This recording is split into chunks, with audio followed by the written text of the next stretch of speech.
Halo teman-teman, kita kali ini akan scalping di saham. Eh, Teman-teman yang hobi scalping tentu berbeda ya dengan investasi jangka panjang long term gitu.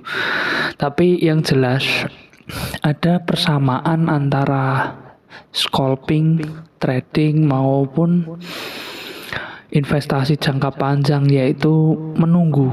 Kalau investasi jangka panjang kan tentu menunggu momentum ataupun menunggu koreksi segala macam. Di scalping itu juga menunggu, nggak asal ngabruk kalau orang Jawa bilang. Jadi nggak asal tabrak aja, nggak langsung HK. Jadi keputusan HK atau HQ atau ngantri itu juga ada pertimbangan khususnya, nggak asal.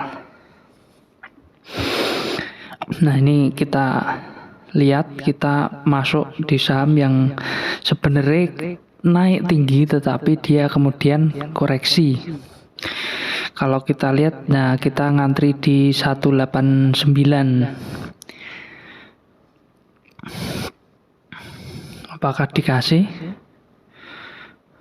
Oh, kemudian withdraw.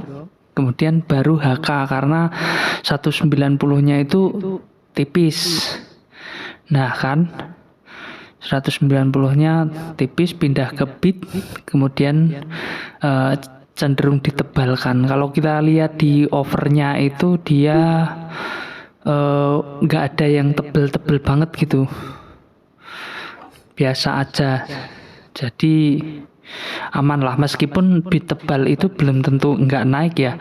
Ada momen-momen khusus saya malah justru HK di bid tebal, tapi itu ada catatan khususnya. Nanti kapan-kapan mungkin bisa dibahas dan dipraktekkan ya.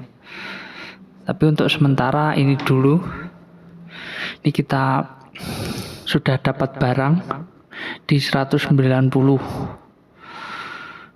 Nah, kalau scalping kadang saya nggak mesti bisa ambil 1 tick, 2 tick, 3 tick, 4 tick, tergantung situasi dan kebutuhan saya saja. Tapi berapapun cuannya ya disyukuri. Yang penting nggak loss. Kalau loss pun terukur. Nah, kita lihat di 191.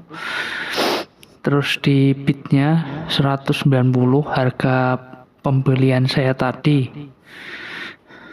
Apakah akan naik? Karena kan di overnya juga nggak tebel, jadi masih di sesi 1. Kita lihat ada di 191 ada 2400. Sebetulnya ini kalaupun dijual di 191 dia dapatnya 0,5. Ya untung tipis lah. Tapi tidak apa-apa kalau memang jualnya 1 tick. Tapi kalau sudah naik ke harga 200 itu 1 ticknya 1% potong fee ya sekitar 0,6 lah. Jadi berbeda. Teman-teman perhatikan fraksi harganya juga. Tapi yang penting bagaimanapun itu cuan lah. Nah, ini 191-nya sudah pindah di bid lagi. Apakah akan ditebalkan? Sebetulnya kan tipis 191-nya. Tapi kalau misalkan ini tidak ditebalkan, saya sebenarnya bakalan jual ke kiri saja. Tapi kita lihat bidnya semakin ditebalkan di 191-nya, jadi saya putuskan untuk menghold sebentar lah. Siapa tahu 192-nya pindah. Tapi kalau enggak pun kita masih bisa mencadangkan di 191 supaya nggak rugi dan tetap untung gitu. Coba kita lihat.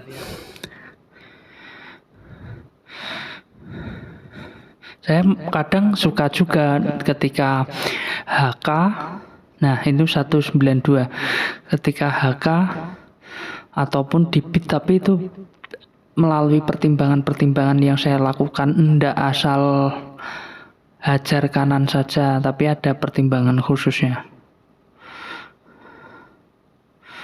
Nah, kita coba pasang di 192. Apakah akan dijemput? Jadi untung 2 tik ya. Dijemput dan sold out. Terima kasih.